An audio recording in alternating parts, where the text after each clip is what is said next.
Hello everybody, welcome back to another episode of LOB Cast Wrestling, the wrestling podcast that we talk about wrestling on, I suppose.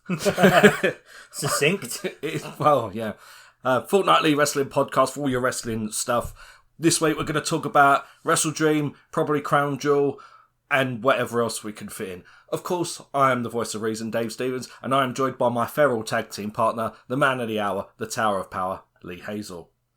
Good afternoon, Dave. Good afternoon. Evening. Evening? Oh, yeah, no, Evening. Christ, it's almost 9 o'clock. Yeah. It's a fucking funny afternoon for you. Oh, no, yeah.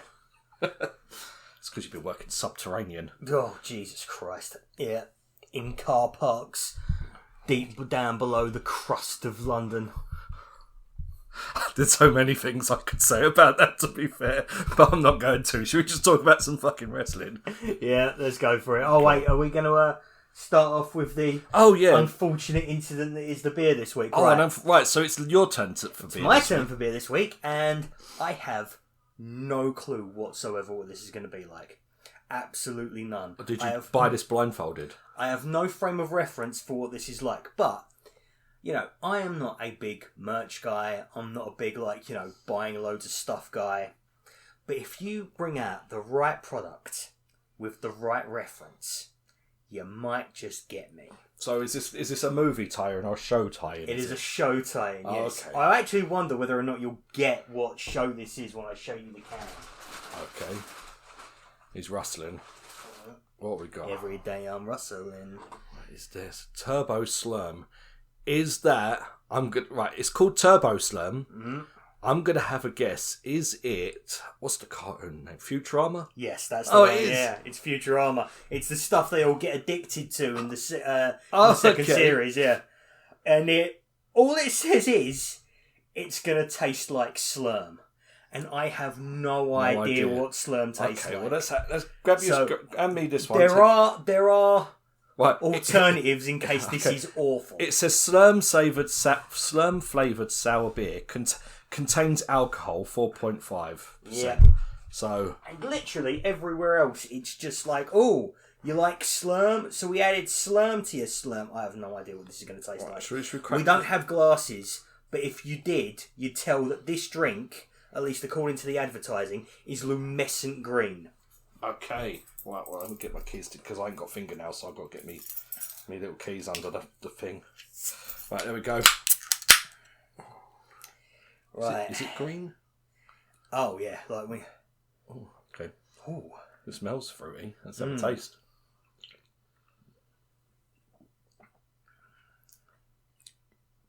Not the worst thing I've ever had, but also. I mean, it is like lime green. Yeah. It is literally. I can see it on the top of my can. I mean, what is that taste? Do you know what that might be? That might be lime. Do you know what that is? That is a lime shandy. Yeah. Yeah. I think you're right. Because it's sour. It's pretty sour, isn't it? Yeah. Okay.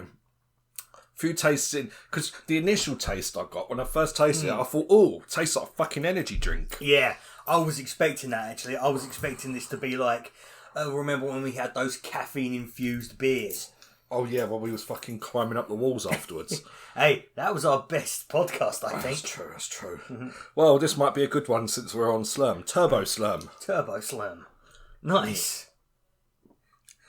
Kicks like a buggaloo, tastes like a slurm. Yeah, it's the sour. It's quite very sour.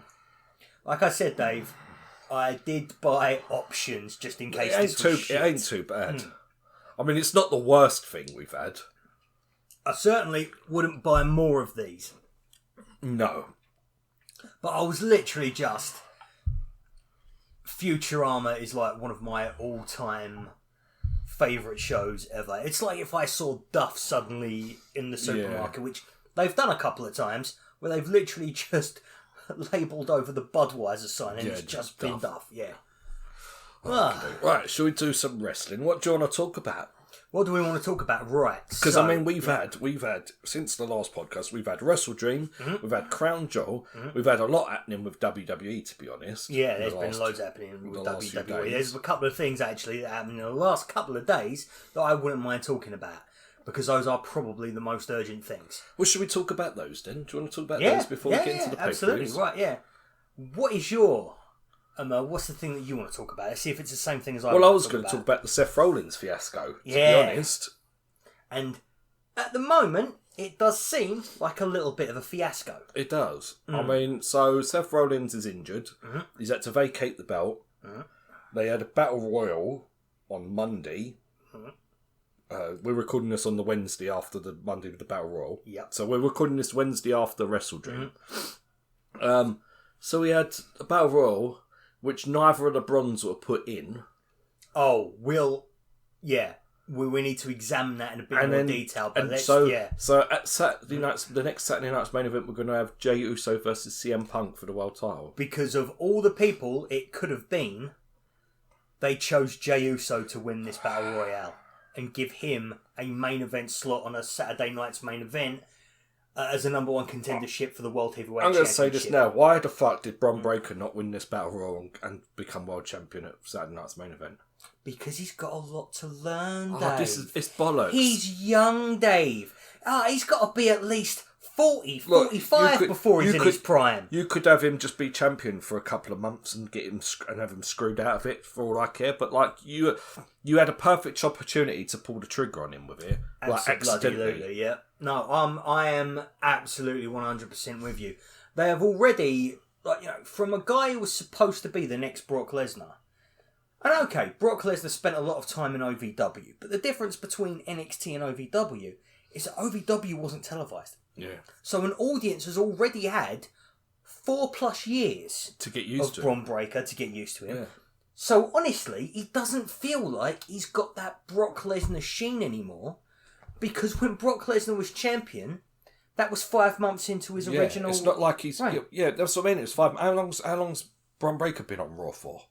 2 years now. He's been on Raw for 2 years. He's been on Raw for 2 years.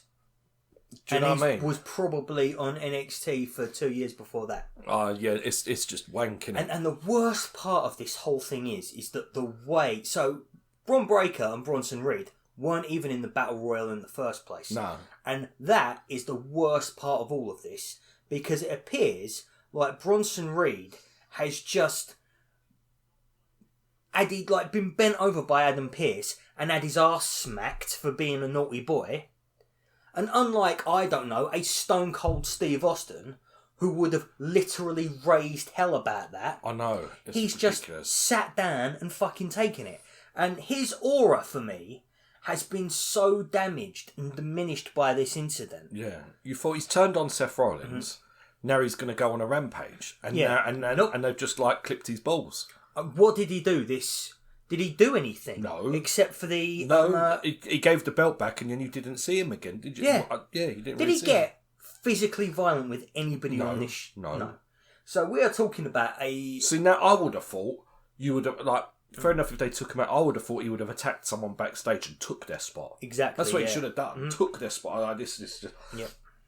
Coming off of, because I actually really enjoyed Crown Jewel compared to other PLAs they've done, and coming off of that to have this wank, I thought, because last week's Raw was all right. Yeah. The Raws have actually been steadily progressing, and this one would have actually been another really good Raw had it not been for them just absolutely, tanking this angle. And the worst part is that the best part of last week's show is now kind of nothing. Yeah. Because this week pointless. it's kind of nothing. Yeah, it's made it pointless. So the only thing that I think you could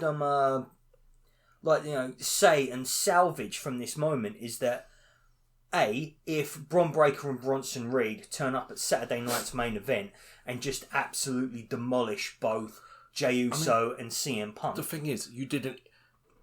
putting the belt on Bron Breakker is one thing, but to have him not even go... He could have... So that would have been a great match. Bron Breakker versus CM Punk. You could have had CM Punk. Mm-hmm. I wouldn't have put CM Punk over, but it would have made more sense for Bron Breakker to go on to that match and lose than just not go on to that match at all. Absolutely, yeah. But the other reason why I think they're doing this, and I'll be perfectly honest with you, I think I know exactly why. They want it to happen at WrestleMania. or they want it to happen at SummerSlam or a big, massive event and put 6 months worth of storytelling in there. But the problem with that is, what's it going to be like in 6 months' time? Like, what WWE want to recreate is they want to recreate that thing of like, oh, Cody Rhodes should have beaten Roman Reigns the first time he faced him at WrestleMania, and then everybody went, no, that was crap, that was terrible. And then it happened the year after, and then a bunch of people decided that, oh, well, actually, they were right after all. This was much better than doing it the first time. The moment is much more special. And they feel like, in their eternal arrogance, they're going to recreate that sort of thing. Yeah, but see, they could have had him go on to fight CM Punk. Yeah. And then they could have had someone attack him on that match. Yeah, and get the, you can protect him in a million ways. Exactly. And I don't know what it is they think they're protecting him from with these segments, but they've made him seem like who's he going to feud with now? Yeah. I don't know what the story is for him going forward. No. And if you think about it... Because you could have literally had him turn up on Saturday night's main event. You could have had Brock Lesnar come out and attack him. And then and then that would have been the match going into like next year. And then you can just have Braun Breaker then win the Royal Rumble. Yeah. And go on to, if you want to do it at WrestleMania. You could have had him fight. Because what you could have done is you could have had someone he could have had the match, someone could have screwed him. There's his first feud, and then after that, from there until the Royal Rumble, he just goes through everyone. Yeah. And then he could just go through everyone at the Royal Rumble. Yeah. It's baffling. But I think what's running this for WWE is their arrogance. They reckon that it don't matter what they do now, because whatever they end up doing is going to be so praised by the majority of their audience that it ain't going to matter. We need to have some champions who ain't fucking 40. I know, mate, I know. Fucking Jey Uso, the gimmick they give him is like he is a fucking simpleton 15-year-old who's got his hands on some glow sticks. He's a simpleton, got his hands on some meth. And he's fucking 40 years old. That gimmick is fucking stupid. He genuinely looks like he is the oldest bloke at the Underground Rave. That's what it looks like to me. It is. It's like me and you going down the pub nowadays. Yeah. CM Punk, also, like, CM Punk just is old man Punk to me right now, and that's okay when he's in the ring, like, you know, giving off of the promos, but when it actually comes time to ring the bell, like, you know, he's sort of become a bit Moxley-ish in the fact that if he ain't got a bunch of weapons and stuff like that, he ain't really able to produce the goods. He ain't able to produce anything that's, you know, that physically exciting unless it's a load of blood and guts and gore. It's just shocking, to be honest. Well, I mean, that's happened. Was there anything else on WWE that you wanted to touch on? Because I think that's the main thing, really. Yeah, I mean, I think anything that I would have wanted to touch on. Oh, one thing is that I do think that Jey Uso is going to beat CM Punk. And the reason why I think Jey Uso is going to beat CM Punk is because I think they're going to basically try and retell the Roman Reigns story of 2 years ago with with Jey Uso, and have him be the one who's controlling and manipulating. Yeah, it's probably so he can go into the Survivor Series thing as like the Bloodline captain and things. Yeah. Mind you, speaking of Bloodline, one thing I do want to talk about is, I think it was last week's SmackDown, Sami Zayn versus Ilja Dragunov. I still haven't seen that one, but I desperately want to. Oh, it's one of the best matches WWE have put on this year. Yeah, I imagine it probably was, yeah. Ilja Dragunov he wrestles for a different promotion, mate. He puts so much more of his physicality into one of his matches than any other member of the roster does. I mean, I ain't seen him for a while. I mean, obviously he's been injured, but I think the last time I watched him, because I had been watching WWE, was like, so I think he was like on NXT UK, and I quite liked him on that. You are making me, and he's massive now compared to where he was on there. I am now definitely going to change my Wrestle Club recommendation, because there's something I definitely think you should see. Oh shit, I ain't even thought about Wrestle Club recommendation. Oh, have you not even thought about it? No. Oh, damn. I'll have to think about that. I was literally thinking about it before you came along, and I had two things. Both of them were actually kind of like not that great, if I'm being honest. One of them was kind of a joke pick. The other one was a bit more serious. But now you've said that, I'm actually thinking. In fact, I'll just keep the Dragunov one as my pick this week. That's what I'll do, since it was. Oh, what the That'll be my Wrestle Club pick. Yeah. Okay, Dragunov and when we get to it. That's fine then, mate. Yeah, because I'll easily be able to find that. It was good. Well, shall we get on to So should we get onto some pay-per-view stuff? Yes, we've we had can some do. big shows. I mean, we're a few days removed from... Should we do WrestleDream, or do you want to do... Well, Crown Jewel happened first. Do we want to do WrestleDream first, though, or do you want to do Crown Jewel first?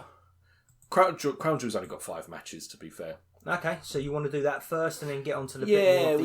we could do it. We could Crown Jewel. I'm just having a look through the thing. I actually really enjoyed this show. I was quite underwhelmed. I really enjoyed this show. And I tell you what, there's probably one big thing that massively underwhelmed me in this show, and that's kind of... Well, to be honest, I mean, I thought the first match between Bronson Reed and Roman Reigns I thought it was going to be a turd, because we'd already seen it. Yeah. And it was fine. It was perfectly fine. It was perfectly fine. It was good big man stuff. The problem I had with it is that I just feel like it's diminishing returns, and that the ones they've had before this have actually been a lot better. Oh yeah, I think if I see this again, it's going to be really rubbish. But I mean, it was fine. I mean, it's what I was expecting going into the show. Then we had the women's match, Stephanie and Tiffany, which I quite enjoyed. It's not. I mean, it was only like 10 minutes. It wasn't the greatest thing from Stephanie. No, well, to be honest, to be fair, like and maybe it was Stephanie, but I think maybe that Tiffany Stratton has just massively fallen off. Yeah. I think her character has become incredibly stale. I don't think she's able to carry a promo segment on her own. And I think this match did show that how much of a better wrestler Stephanie Vaquer is. Yeah. Tiffany's got a few moves that she does really well, but she doesn't wrestle really well. You know what I mean? Stephanie Vaquer, genuine 24 karat gold, absolute wrestler. But, I mean, I think the thing that done it for me, I mean, the John Cena versus AJ Styles, considering there was no story and I didn't give a shit, this was fucking awesome. You have your say on it. I really... You didn't like it, did you? You didn't like it. Carry on, have your say. I really enjoyed it. I liked the... I liked the finisher slop. That we got from all the callbacks to people, including AEW wrestlers. I thought for John Cena, I think this was by far the best John Cena performance this year, easily. And it just goes to show how good AJ Styles was. This was, considering there was no story, I enjoyed this immensely. This was so good for me. I really liked it. What was wrong with it, Lee? Right. So, do you remember? This was just pure silliness and fun. When you were talking about this, when we were previewing this, you were like, I don't understand, like, you know, why is there no story to this? Why haven't they done anything? And I was like, do you know what? I'm actually just really going to enjoy two of the best wrestlers on, planet Earth. Maybe not the greatest technical wrestlers of all time, but definitely two of the best wrestlers ever. Just going out there and doing, like, you know, what might largely be just this improvised. And I was really enjoying Bray Wyatt, Christopher Daniels, Chris Jericho, Randy Orton. And when we got to Randy Orton, we had done something like 5 or 6 different finishing moves from different people. And we got to Randy Orton, and I just had a sudden realisation of, that's all this is going to be.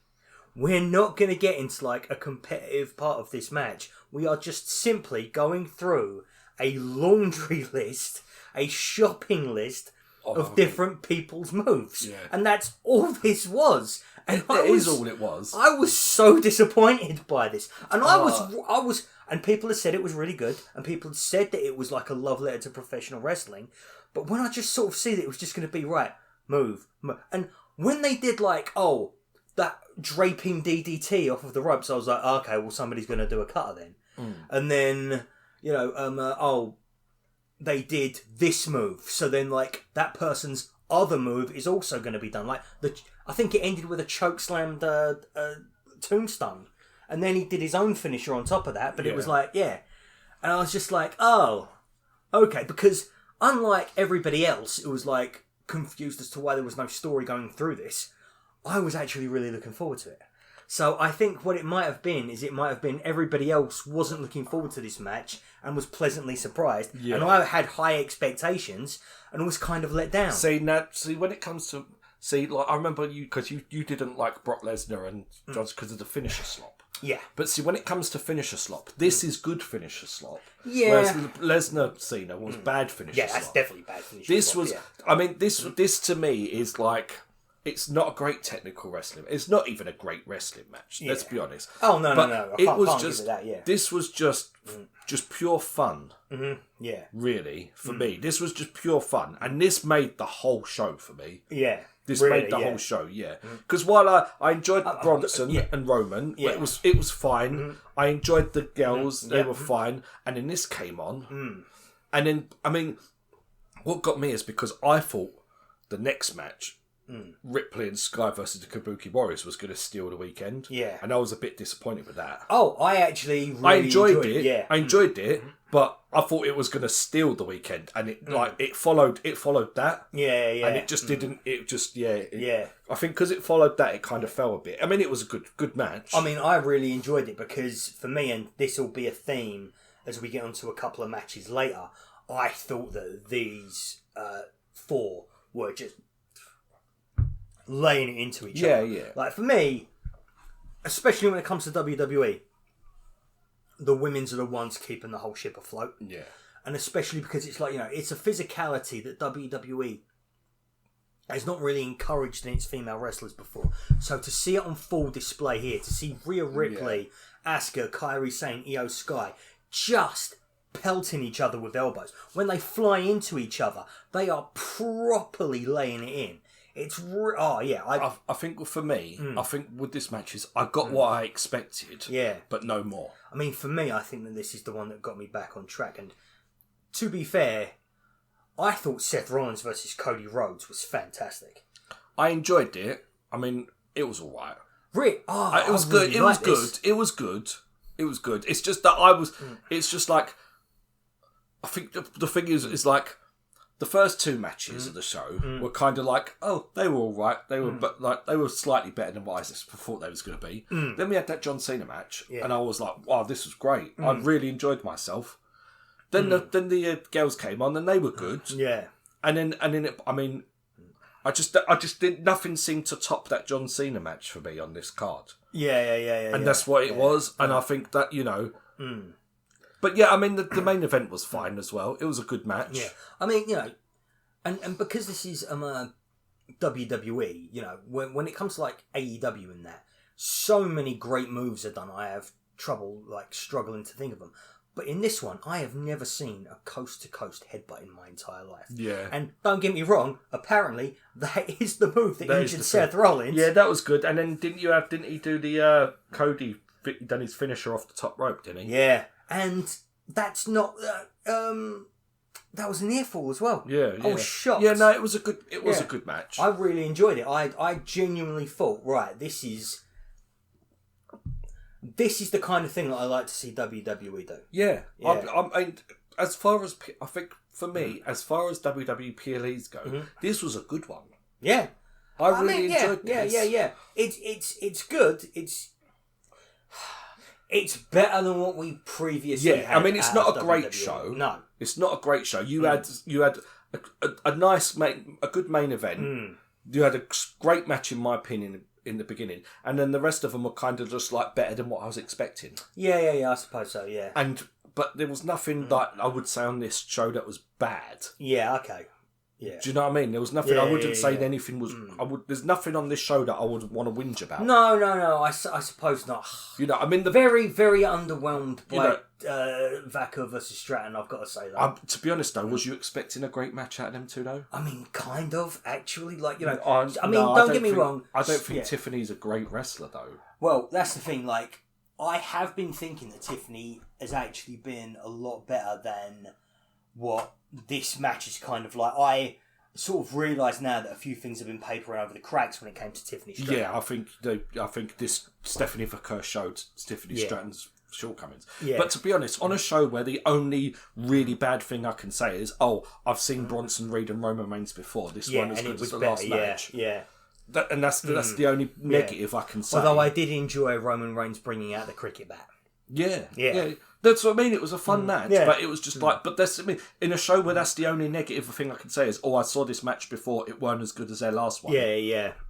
Like that's better than most stuff. So yeah, overall, this was one of their better PLEs this year, to be honest. And if you ain't seen the John Cena AJ Styles match, I suggest you go watch that. It was really good. I mean, as a wrestling artifact, I definitely make up your own mind about it, but.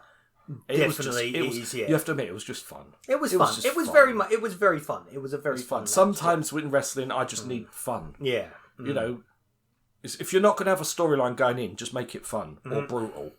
Absolutely, that's it. So, and then should we talk about the other pay-per-view that we had? Yes, because we have currently been going for 16. Yeah. We'd be 16. I'll be honest, mate. No, I was going to say there's all 16 hours of the AEW show. 16 hours. That's what I was going to say. Not 16, but we've been going more than 16 minutes. Well, I mean... Well, there's a few things I want to say about this show, to be honest. Okay. Right? First thing off the bat, I'm just going to put it out there. I was a little underwhelmed with this show myself. I really enjoyed this show, I think, for a very specific reason. Right, there's a few things that made it. So there's a few of these matches that I feel went on longer than they needed to be. Yeah, there was a couple of. There was more than two, if I remember rightly. And another thing that done me for the crowd. Really, the crowd were not there for this. It didn't come through on what I was watching. Really, I didn't. No, especially when it came to Chris Statlander's match. So around here, the crowd get exhausted. Yeah, for me. But from here on, okay. I'm using a cursor and I'm pointing at the screen. Yeah, you're talking about the middle of the show. Yeah, the middle of the show, there is an absolute visible dip. Right. Well, that's the rest of the show. Right. They were mental. So what I want to say is, the match. So the first couple of matches were great. We'll go through the matches. For me, it went like this: the first couple of matches were great. Yeah. Then there was a match where I just couldn't give a shit. Right. Then we had another after like a TV match, in my opinion. Oh, okay. Yeah, and it was about that point where the crowd were definitely dead, and especially like in the middle, like when we get to like Carl Fletcher's match, Chris Statlander's match, the crowd were dead. Yeah. Mercedes Moné's match, and then towards like the end, we get a couple of matches, it starts picking up. So that middle bit was kind of like right dead. Yeah. And and in the middle there's where you had two women's matches that were both for titles. Yeah. And they were nowhere near as good as the women's match at the beginning, in my opinion. Yeah, I definitely want to talk about that one, yeah. So, I mean, we'll wheels through the card. Okay. We'll go in chronological order. I want to go with, but, I mean, fuck the pre-show. The only thing I want to say is, did you watch the pre-show? I had to watch the pre-show because WrestleDream starts off halfway through a match. I didn't know if you watched it or not, because... I know, and here's the thing. Usually, the pre-show is what you watch to get you to buy the pay-per-view. But for me, I had to watch the pre-show. Right, so basically what they done is the last match of the pre-show started about 6 minutes before the pay-per-view. Yeah. And basically it went on into the pay-per-view. And then when the pay-per-view starts, so we have the FTR take on what are they called? Jet Speed, yeah. So they start the match, and then the match goes to the outside, and then the feed goes off, and then the pay-per-view starts. And then when the pay-per-view comes on, they're punching each other in the ring, and the fireworks go off. Now, to me, if you're watching the pay-per-view, what a great way to get someone to watch the thing. Yeah. And to be honest, had you not watched the pre-show, because this is what I wanted to ask you, because like, for anyone who didn't watch the pre-show, you really didn't miss anything. There was a few pits, and then they went to the outside. And so, like, you didn't actually... They'd done it in such a way that you didn't... For anyone who didn't watch the pre-show, you didn't miss really any of the match. Yeah.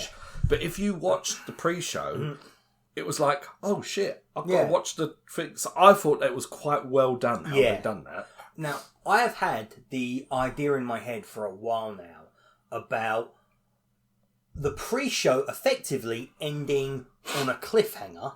And if you want to see how this match ends... You've got to go into the... you've actually got to buy the pay-per-view for it to happen. Yeah, the problem is that I don't think that works with the kinds of matches that are on this pre-show, especially not the first three.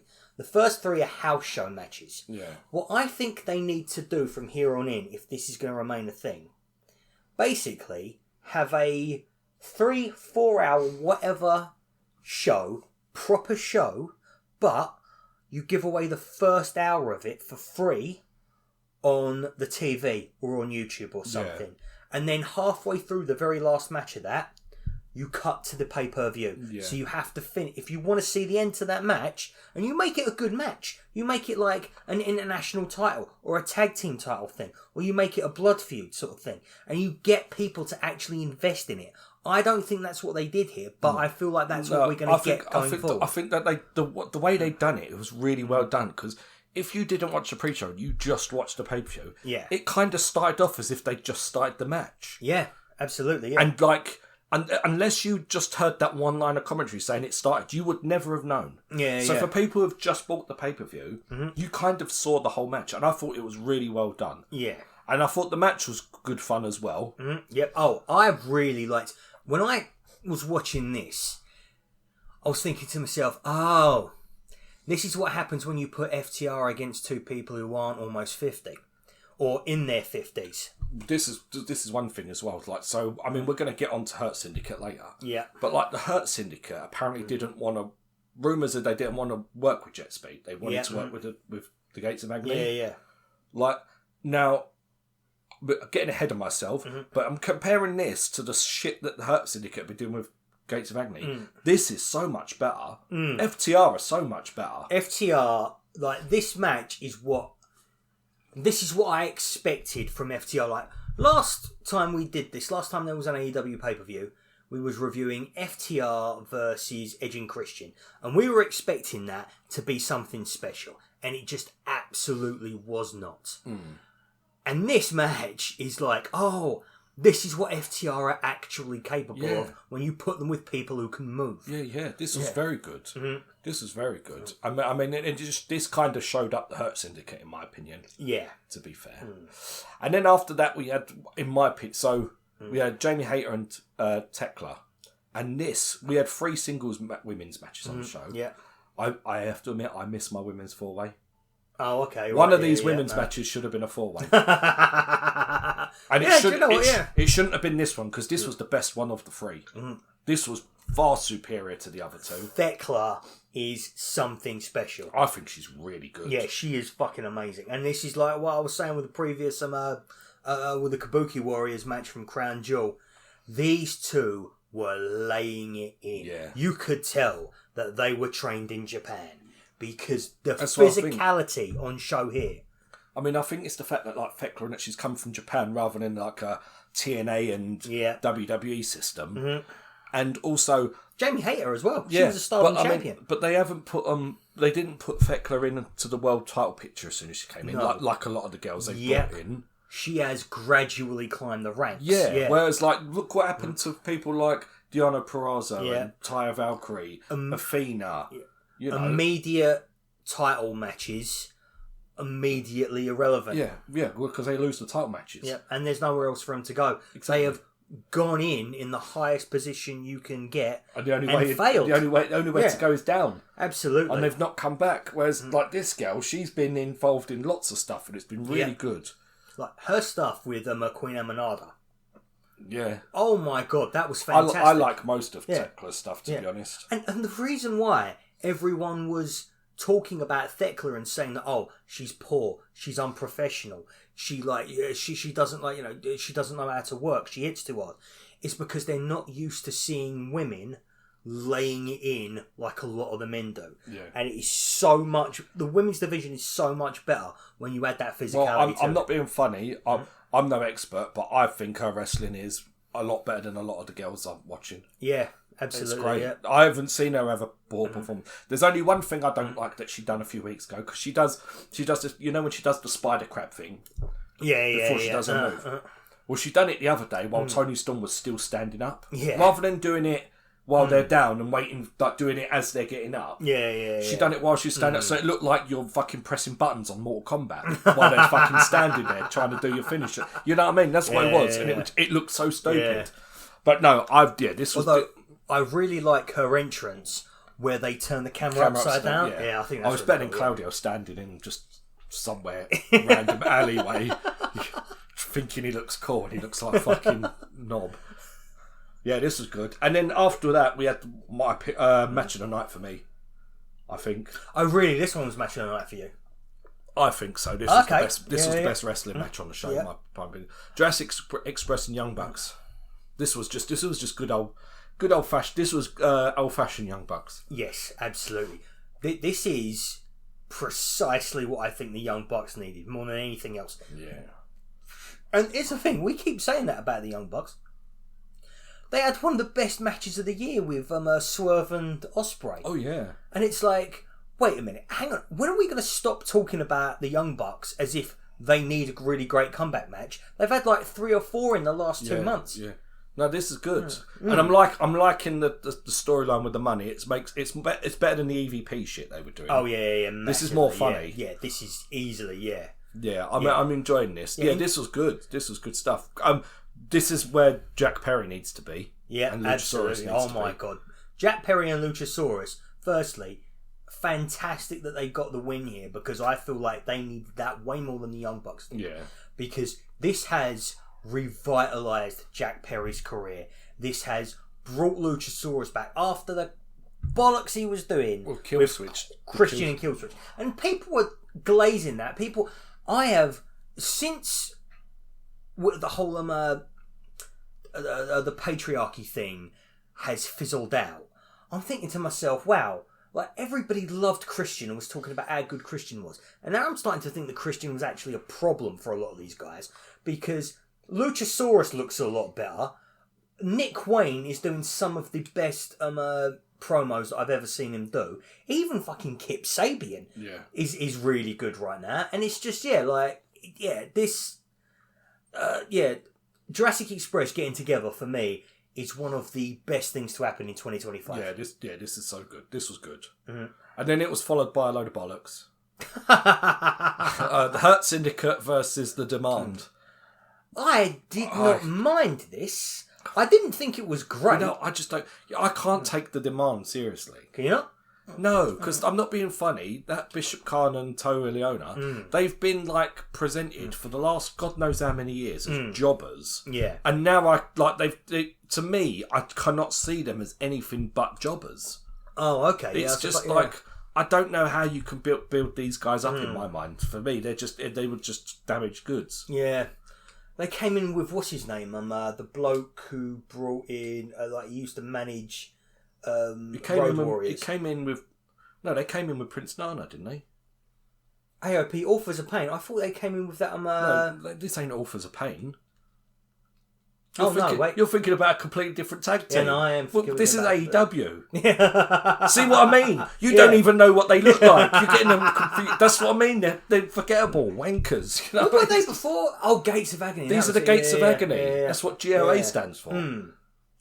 Yeah, no. I thought that Authors of Pain was like when they got fired from WWE or NXT or whatever. No, Authors of Pain are a different tag team. They were with Michael Ellering. Yeah, that's it's a different tag team. But that's what I mean. So we've got to a match, and you don't even know who I'm talking about. Yeah. That's how. I mean, they were Collision fodder.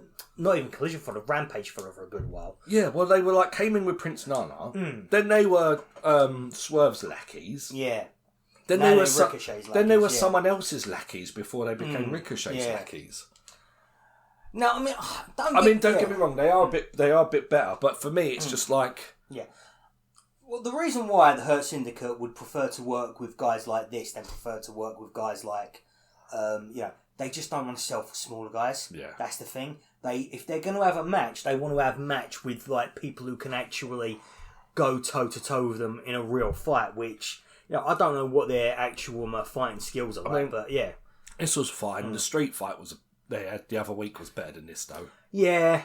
I'll be honest. I don't remember an awful lot about it. I just not really. I don't remember being offended by it either, though. No, but the thing is, we had this, but the Collision before we had them in a tag team match. Yeah. We had a trio street fight. It's like I'm done with this now. Yeah. Like move on. I understand that. Yeah, that's what I mean. And then we had Carl Fletcher versus Mark Briscoe. This was fine. It was good. I thought it was really good, but it like was really you say, good. If it ended after like 15 minutes, this would have been great. Yeah. This one, well, that's like the match before. I think went on a bit longer than it needed to be. Yeah. This one, I think, went on a good 5 minutes longer than it needed to be. Absolutely, yeah. And I think that's with the next 2 matches, with the next 3 matches out, actually. Probably all went on for a few minutes longer than they needed to be. Oh, okay. We're going to disagree on one of those at least. Yeah, I thought a few of them. But, I mean, I enjoyed this. This was a... I mean, Carl Fletcher can't have a crap match. No. It's just not really... Yeah, it's thing. no But way it wasn't allowed, outstanding. This could have been on telly. Yeah, I mean, like, the fact that Mark Briscoe has had such great fun with really cool stipulations recently. Like, you know, what he was doing with Ricochet polishing the head, and then obviously you had the MJF thing. Match. Yeah, this was a bit of a... I don't want to say a step down, because it was a title match with Carl Fletcher, but... Well, actually, this is a good point for me to take a step as to why I actually really enjoyed this pay-per-view. I feel like we reset a lot of the stuff that's been happening on AEW pay-per-views recently. Oh, okay. The level of violence and the level of... And okay, so this pay-per-view took place in St. Louis, Missouri. Yeah, I think I know because I understand. I think where you're going with this, because this it wasn't a bad show. No, yeah, but it wasn't like what we've been getting. No, it wasn't. So yeah. for me, it was just like, oh, this was like more of a B show compared to what we've been getting, and I think that's why I was a bit down on it. But for me, it was more like, okay, we're having a bit of a reset, because the levels of violence on some of these AEW pay-per-views have gotten so accelerated, they've gotten so exacerbated, that this kind of had to happen at some point, where we just had a bunch of wrestling matches instead of like in the middle of a pay-per-view, a cage match, which is one of the bloodiest things you've ever seen in your life, before the main event becomes even bloodier. Yeah, I think for me it's just one of them things as well. It's like, while it was a decent show and the matches were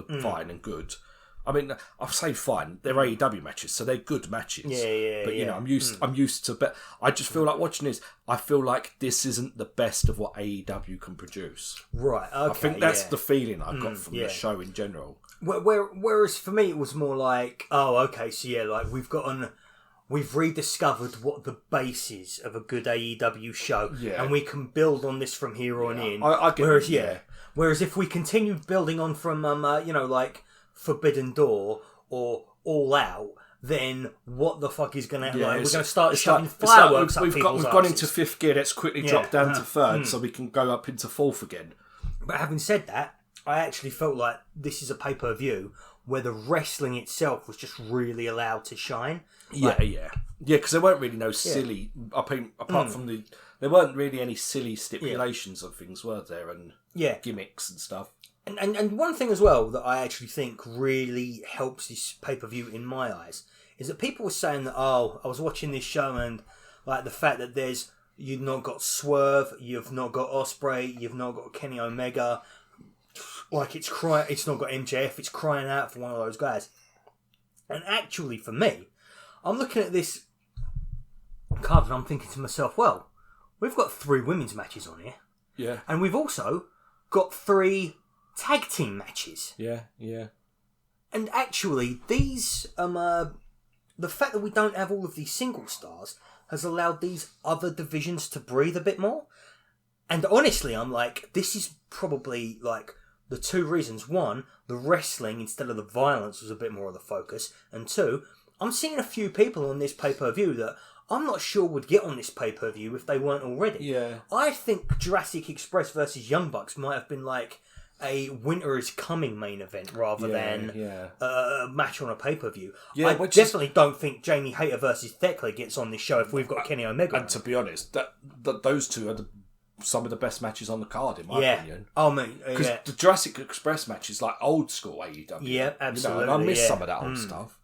But yeah, it was around this point in the show that I think I was a bit tired. The crowd were definitely tired. Because, I mean, we went on to Chris Statler and to Tony Storm. Now, this is a shame for me because the wrestling, like you saying, the wrestling was fine. It was a good wrestling match. I loved how technical this got, it was, especially in the beginning. The problem is the crowd was so dead at this point. Yeah. And because the crowd were dead, it made it seem very boring. Yeah. Okay, yeah, I no, can because understand it was a that, technical match, which ain't the most exciting of things in the first place. But because the crowd was super dead on this match, it made it seem so boring. Yeah. Even though it was a good wrestling match, and it just like I just thought, oh, this is Chris Statler, this is Tony Storm. It's like, why am I not enjoying this as much as Hater and Speckler? I know, yeah, and I mean, I hate to say it, but also just like. And I don't want to sound like all of these other guys, especially because I watch AEW pay-per-views in segments. Yeah. I was away all weekend, so I couldn't even watch this show I had to wait until I started watching this on Monday. You know what I mean?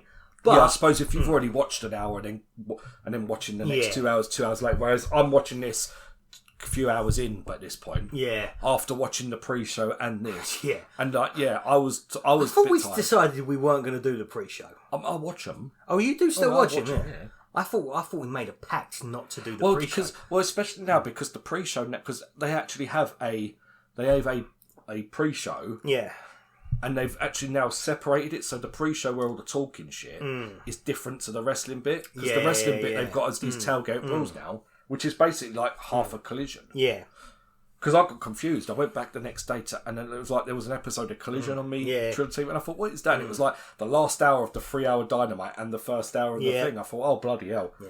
But you see, I think, especially now that they are putting their wrestling pre-show in America, and also here in England, it's actually on TV.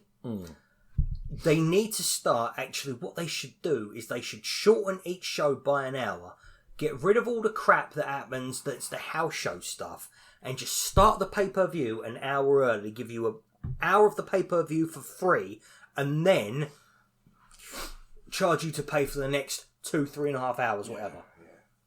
But I really enjoyed it. Yeah. I really enjoyed it. Now, the next match, I reckon... So the next match is going to be Mercedes Moné versus Mina Shirakawa. And I reckon they were both sat behind the curtain in the back, looking at this match and how dead the crowd was, and they both have a word with each other being like, we have got to wake these fuckers back up. Yeah, because they did. This was a lot better than the Tony Storm match. They I think went to a gear that I'm not sure was the plan to go to in the first place, but they kind of had to because they put it upon themselves to try and wake the fucking crowd up. Yeah, no, this was actually one of Mercedes Moné's better matches. In my opinion. Absolutely. I thought this was really good. So the Chris Statlander versus Tony Storm match ends. Chris Statlander retains. She's celebrating in the ring. Mercedes Moné, her music hits. She goes to the ring while Chris Statlander is still there and tells her to get the fuck out. Yeah. Upstaging Chris Statlander. And the match that proceeds is really good, but it ends, obviously. Mercedes Moné wins. There was never any doubt of that. Yeah. Chris Statlander comes out, upstages Mercedes Moné. Mercedes Moné takes a swing, eats a Saturday Night Fever. Apparently the match at Full Gear is going to be Mercedes Moné versus Chris Statlander. Very much looking forward to that one. Do you think Mercedes is going to win that? I really hope not. I feel like that is the pinnacle of this run, is that she's gotten all of these belts, and whether it was from Tony or whether it was from Chris, she can't secure the big one. And that sends her on a downward spiral where she loses the rest of them. Yeah, because she's what, since now on this show, she's won another belt. Yeah. So she's got, I think she's got 11 now. Which one is that? What else I don't know. It's some indie thing. I hope she can't move for belts. I saw a picture. It was on. I think it was on Instagram or something. It was a picture of Mercedes Moné. It says Mercedes Moné is going to fight John Cena in his last match for his paper championship he had with his kid. It's got a picture of John Cena as a kid with like a paper title. Just made me laugh. You know what? I mean, to be honest, it wouldn't bother me if Mercedes Moné wins the world championship. Oh, it wouldn't bother me. It would bother my wife greatly. She really don't like this belt collecting gimmick. This belt collecting gimmick, though, for me, is what Kenny Omega's belt collecting gimmick should have been. Yeah, should have been. I mean, I'll tell you a little bit that I actually thought that should have happened for the belt collector gimmick. Basically, they take all of the belts that Kenny Omega collected, and possibly, like, they could do this with Mercedes Moné, but do you really want the Polish Championship hanging above the ring? They take all of his belts, put them above the ring, a few other champions chuck their belts in the ring just for good measure, and it's a ladder match, him and about 5 or 6 other people. And whatever belt you grab, you're the champion of that promotion. And you can get as many belts as you bloody like. Yeah. See, what would be more interesting? What would be quite interesting if it was like a thing where Mercedes versus Chris Stanley, all the belts online, and then Chris wins like all 15 and she's belts like, or something. what the fuck do I do with all of these belts? I need to like hire a fucking wheelbarrow. Yeah, I mean, Mercedes got to start losing belts soon now. Now she's broken that thing. Yeah, it's like she now needs to go to all the places where she won these belts. Yeah. Which I think, like, some of them are in, like, the farthest reaches of the... to be honest, a lot of them belts are not... Like, one of them's obviously the tournament belt, isn't it? Yeah. But, like, one of them is, like, it's a championship for something, but there's 2 belts. Yeah. For the same championship. You know what I mean? Oh, sort of like how the International Championship, they were carrying all 3 of those belts. Yeah. It's like something like that. But I mean, I think she's going to lose the CML. I'm surprised she didn't lose that the other, because she thought that Persephone. Yeah, I thought she was going to lose that. But yeah, I mean, they woke me up a bit with this match. Yeah. It was good fun. Yeah. Should we go to the next couple? We had the Brodido taking on the Okada and Takeshita. Yep, so Bandido and Brody King, which is Brodido. I really enjoyed this. My match of the night. I thought it went on a bit longer than it needed to. I think there was far too many near falls. It could have ended a bit. I think it dragged a bit at the end. Oh, okay, right, yeah. Which was, and the reason I really noticed it wouldn't have been too bad. It was just the fact that this one dragged. The Carl Fletcher one went too long. Chris Statland's one went too long. Yeah. The Hurt Business went too long. You know what I mean? And I thought, well, here's another one. It's gone a bit too long. But yeah, this was good fun. Yeah, I can see why you think it's match of the night. What I really enjoyed about this match is the fact that it showcased, apart from Konosuke Takeshita, because he doesn't really have a personality outside of being just the best wrestler on planet Earth now.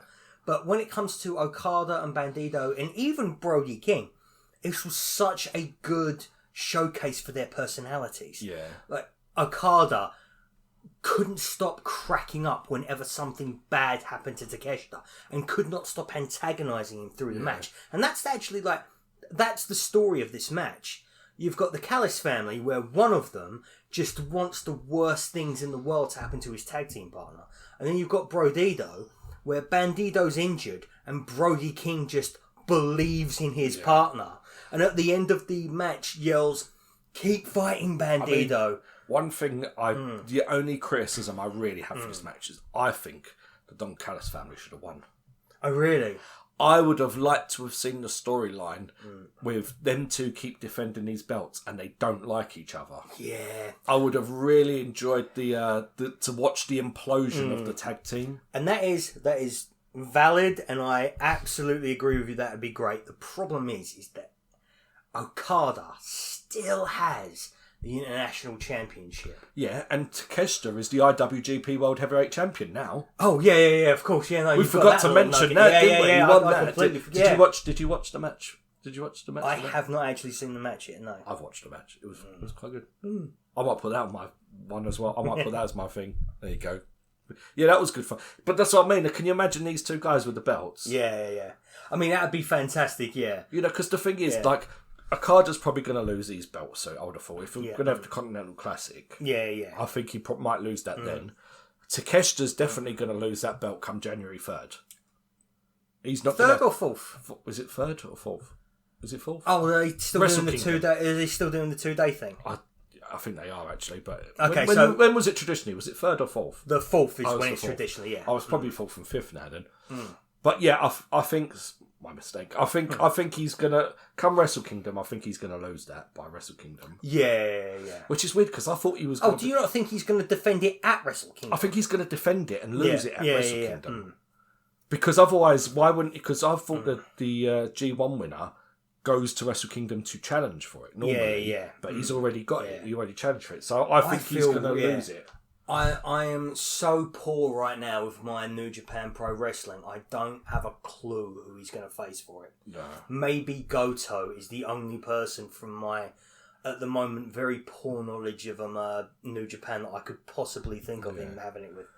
But yeah, I think that's why they've made him win it early, so he can lose it at January. So that's what I mean. So you're only going to have like a couple of months of him with the belt. So I thought it would have been. I would have liked to have seen that story, but I mean, with the finish of the match, we're probably going to get that implosion anyway. But yeah, I enjoyed it. It's funny how you picked a tag team match for your match at night, and I picked the other tag team. Yeah. They're both similar style matches. Yeah. And I bet your second match of the night was probably Hater versus Tekla. And that's my second match of the night as well, with your match of the night being my third. And yeah, but they're both similar types of matches. Tag teams.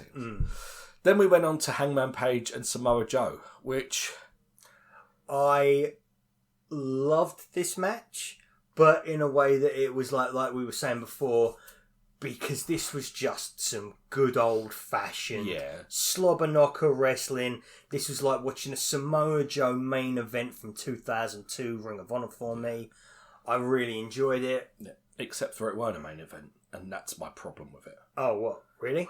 Well, I mean, to be honest, obviously Darby Allin and Moxley needed to go on last. Yeah. But now we are, how many pay-per-views in since Hangman won it? 3 pay-per-views in since Hangman won it? Yeah. He's main evented one of them. Yeah. It's his first title run all over again. Yeah. Hangman Adam Page being a champion is not the most important thing on AEW. No. Again, and that's the problem. Yeah. It's and I'm hoping that ends now with the fucking John Moxley and Darby Allin thing. Yeah. Kind of over. The Death Riders need to fuck off now. Yeah. John Moxley needs to fuck off for a bit. And the Death Riders need to take a step back so we can put Hangman Page as the main thing on the show. We can finally start after about 4 or 5 months of his reign. He can actually be the main character. He's supposed to be the main character of AEW. And he's not. He hasn't been because it's been Darby Allin and John Moxley. He's the main character when he hasn't got the belt. Yeah. Yeah, it's it's really frustrating to because we've done this before. That's what's frustrating. This happened with his last title reign. I remember he didn't seem like the important thing. I can't remember how many main events he actually done, but he wasn't the most important thing. He didn't seem like he had more main events, I think, by this time last time. But and there was only 4 pay-per-views in the year. But he didn't seem like the most important thing on the show. No, still. One of his main events was overshadowed by Bryan Danielson and that turning up and that, weren't it? Yeah. Or no, that was Kenny Omega, Christian Cage. Wasn't it? Kenny Omega, Christian Cage. Yeah. Yeah, I get round that sort of time. I get a bit mixed up. But yeah, this was a fine match. Should we talk about the main event then? Because we've probably got quite a bit to talk about with this one. Yeah. I was underwhelmed with this one. I enjoyed it. It wasn't as violent as I thought it would be. And that's why I think the stipulation should not have been I quit. Right. So I mean, there was enough violence in it.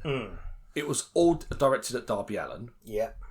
So what my problem with this is, where was the comeuppance for John Moxley? Yeah. John Mox. So this is meant to be John Moxley. This is meant to be the payback for all of the Death Rider stuff, really. And so Darby Allin gets his arse whipped, and he nearly gets drowned, and all this stuff happens to him. Sting comes out, which was good. Jolly old Saint Sting, right? And then Darby Allin gets his baseball bat. It's John Moxley a couple of times, and then John Moxley quits. Because I mean, some of the violence it was a bit much on the Darby, but then I was thinking, well. At some point, it's going to shift to Darby Allin needs to do this back, so to make John Moxley quit, and it never happened. So, what a lot of people online have been calling this match is the passion of Darby Allin, because it's Darby Allin going through hell for half an hour before he finally gets his redemption. Yeah, but he didn't get his redemption. He hit John Moxley 4 or 5 times with a baseball bat. The only thing that I can think is what defeated John Moxley like got John Moxley to say I quit while he was in the Scorpion Deathlock was the fact that when Sting smashed the glass on the aquarium, then he's basically got his forearms in broken glass. But you couldn't see the broken glass. You couldn't see the broken because glass. There was a big fucking puddle. Yeah. Because they put a fucking fish tank in the ring. Oh, it was just so stupid. Mm. I mean, it was nearly as bad as the plastic bag shit. Yeah. Oh, it was just dumb. Mm. I mean, up until like that sort of point, it weren't too bad. Yeah. But that's what I mean. Yeah. But there was no... That's the thing. It was fine, but then Darby Allin needed to make John Moxley quit to win, and they didn't really do any damage to John Moxley. It felt like All In had the better moment of John Moxley having to suffer. Yeah. And that just ain't to me like, Darby Allin should have done something really bad to write John Moxley up. I think the problem is this match was probably penciled in to happen before the Texas match. Yeah. But because Darby Allin broke his leg and went up Everest a year later... And they did the whole, and for some reason they decided to have an I Quit match in the one state in America that has got an absolutely strangled hold on its rules on professional wrestling. Yeah. The Missouri Sporting Commission actually has rules for professional wrestling, whereas most states, like their sporting commission, doesn't do shit to professional wrestling because it's not a sport. Yeah. And they've got like all of these laws, like you can't brawl in the crowd. You can't blade. Where's this? In Missouri. Oh, right. Is that where this was? Yeah. So one of the things I thought for ages was that... Oh, is that why John Moxley didn't bleed this time? Yeah. Oh, fucking hell. So one of the reasons why, for ages and ages and ages, I thought this event, WrestleDream, was going to take place in Seattle, which is Darby Allin's hometown. Yeah. It's also Swerve's hometown, so I thought Swerve was going to make an appearance at this event before I realised that it was going to be on the other side of the country. And because of the fact that it's not in Darby Allin, Swerve, and Daniel Bryanson's hometown is Seattle. And the fact that this did not take place there, that this match did not take place in Seattle, really threw off all of my predictions. Yeah. Despite the fact that Bryan Danielson is one of the biggest parts of this John Moxley Darby Allin story. Yeah, and he wasn't there. He wasn't in the building. I don't know why. Yeah, I was confused. Yeah. But that's another thing. I mean, Sting coming out, but I would have thought, like, who's going to come and help Darby? Yeah. I would have thought John Moxley would have. I mean, Bryan Danielson would have. Yeah. I mean, I can understand the ops not because they turned earlier in the night. And Hangman Page obviously was can't taken because out. he was taken out. Yeah. But... Yeah, it just left me a bit underwhelmed. It was just like, oh, is that what happened? Is that John Moxley's reign of terror is over because of a Scorpion Deathlock and a couple of baseball players? Let's have a look at what Dynamite has to say. That's what I mean. He's still going to be around, isn't he? I mean, he was supposed to take a holiday 3 years ago, did not take that holiday, and he hasn't had any time off of the company ever since. And he needs to because he is in serious danger of becoming the next Chris Jericho with this company. Except I don't think he's going to want to go back to WWE like Chris Jericho apparently does. Yeah. Chris Jericho wants that Saudi Mania money. That's what he's after. Yeah. Wow. Well, that was WrestleDream. Mm-hmm. It was alright. It weren't too bad. I actually really enjoyed this one. Like I said, it was a good. As I say, it was a good show. Yeah, it's just weren't on the level as other pay-per-views. I feel. Yeah. And that's where I feel it. And I think that bit in the middle where the crowd completely dropped off. And made what should have been what was actually a good technical match, especially at Chris Dan. What was a good technical match? It made it just seem like the most boring drivel. I mean, this is why they really do have to cut an hour out of these shows. Because the crowds make it. I mean, I'm not being funny. Look at WrestleMania. What is it? WrestleMania 18. Oh, okay, yeah. Rock Hogan. Wrestling match was turd. Probably one of the great. But you remember it as one of the greatest matches of all time because of the crowd. Do you know what I mean? That's what the power of the crowd can do. And if the crowd are shitting they weren't even shitting on the match. It was just like, Japanese fans were louder than what some of then. Yeah. And it's just, it really kind of fell flat for me in the middle there. But yeah, it was a fun show. It was a fun show. Do we have anything else to do before we get on with what's it called? What's it? Wrestle Club? Yes, that's the one. Wrestle Club? I don't know. Why are you playing our old podcast? Because I'm trying to see what we did for that was it, yeah. Oh, okay. You couldn't remember. So, all right, we'll do Wrestle Club then. So last week, I recommended Was it me who did that? We can't even remember which one was which. I recommended Bryan Danielson versus Kenny Omega. Yeah, that was it. Yeah, Matt. That was from the Grand Slam, and you recommended the Iron Man. The 1 hour draw. The 1 hour draw. Time draw between Hangman Adam Page and Bryan Danielson, both from AEW. Yeah.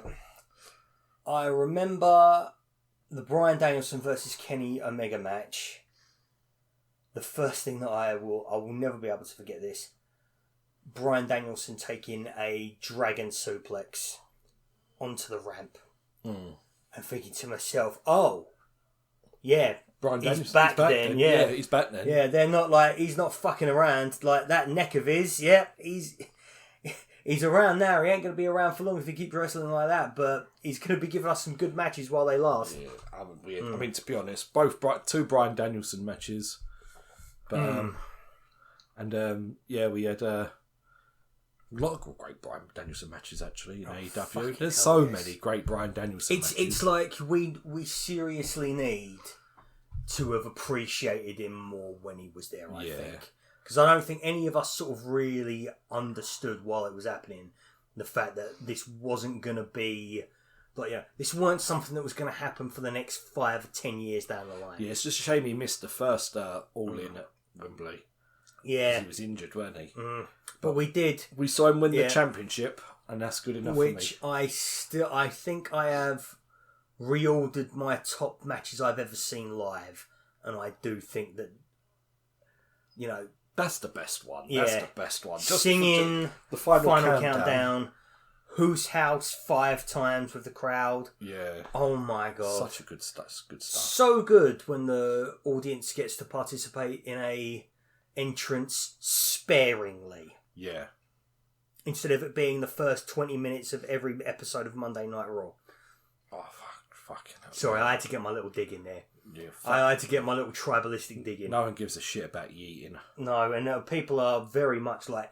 All I have seen on social media and all I have seen on YouTube since Monday is just, we have a Jey Uso problem. The yeet movement is over. Which I think is genuinely definitely happening because they can't have him be the tribal chief and the moron chanting yeet all of the time as well. He just sounds like an idiot though when he does this stuff. It just makes him seem like an idiot. Yeah. It really does. What's our recommendations this time? Well, I am going to recommend, because you haven't watched it, and to be honest, it's probably one of the best matches. It's not a classic, obviously, because it only happened last week. I'm going to recommend Sami Zayn and Ilja Dragunov from this week, because it was so good. Yes, absolutely. It was so good. What was going to be mine? And that's only because I hadn't got one prepared. That's very bad of me. I should have prepared one.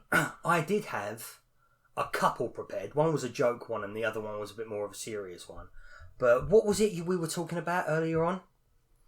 Christ, I don't want to have to stop the recording, go back and listen to it. No. We were talking about stuff. Give me the silly one. I like silly wrestling. You like the silly one? I like silly wrestling. But...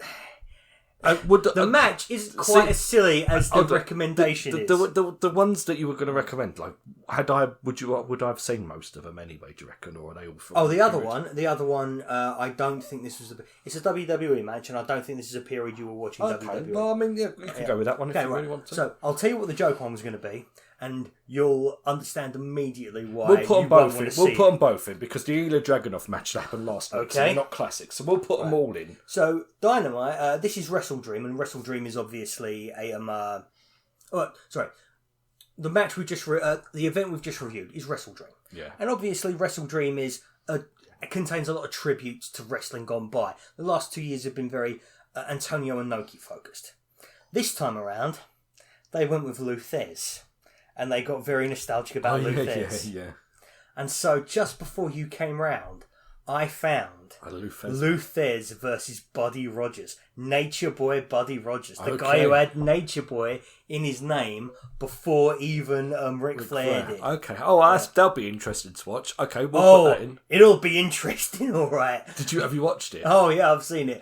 Christ, we have come a long way, Dave. We have come a long way. Okay. And just in case you fancy something a bit more modern, the other one I was going to do was Samoa Joe versus Brock Lesnar. Okay. Just to show you how good we've got it now with Samoa Joe, because whereas I'll just let you watch. Was it not good? Are you recommending crap matches? I'm not recommending crap matches, but it's not a crap match, but it's also a bit. This was meant to be a list of wrestling classics, our Wrestle Club recommendations. And I've given you I remember when I gave you Dean Ambrose and Chris Jericho. You're going to start recommending me fucking pandemic wrestling soon. All right, well we'll do them two, and then I'll go with the Ilja Dragunov match. So we'll put 3 in just for my lack of preparation this week. Okay, all right, yeah, we'll do that then. Yeah, I'm going to listen to the beginning of this bloody podcast and remember what it was. Yeah, just pen it in. I'll pen it in 2 weeks. And we'll do that. Yeah, we'll do that one in 2 weeks. Yep. Whereas you can bring a beer that is perhaps a bit more predictable than this something a bit more than Slurm. Sour. I don't know where. I mean, I've just finished my Slurm, so I don't know whether I'm going to have another Slurm. I do have a backup beer in case you just want something normal to drink. Your idea of a backup beer might be some weird APA. Is it better than Slurm? It's just Australia. Australia is better. Now, see, do I want to say that Australia is better than Slurm? Turbo Slurm. Kicks like a bugalo, tastes like a Slurm. I mean, I did specifically get one out of the pantry, put it in the fridge so it will be cold. I don't know if I want another Slurm or not. I was quite intrigued. It weren't bad. I mean, don't get me wrong. I am actually going to have because I don't think we're not going to talk about anything else. Why are we still talking? We're literally not talking about wrestling anymore. I think we've not got anything else to say. Well, Sandman used beer cans. It's wrestling adjacent. Okay. Yeah, I suppose so, yeah. So, actually, speaking of wrestling, I saw a thing with Stevie Richards, and they did a thing. They apparently they experimented to see how many beers it would take for Sandman to be a decent worker, and how many was too much. And I think it was between 10 and 16 was the sweet spot, or something silly like that, including the 2 he had going to the ring. I think something. I think if he had 26, it was too much. God, and he couldn't work. That sounds like a classic Andre the Giant sort of style anecdote where you take it as gospel that's how it is, but the back of your mind you're thinking to yourself, "Am I just being worked?" Yeah, it was apparently in Meanie and Raven and all that. They did their research apparently. Oh, okay. So, So that's on Stevie Richards' channel. You can go check that out. Or check some of our other stuff out. But you won't be able to check our stuff out. Check our stuff out. Check out in the doobly-doo down below. We're gonna especially the last podcast. No fucker watched it. Yeah, exactly. Check our stuff out. Check our stuff in 2 weeks' time when we'll be back with another episode of LOB Cast Wrestling. But until then, it's goodbye from me. It's goodbye from Lee. And the rest of you can fuck off. Oh, I got to say it this time. Yep.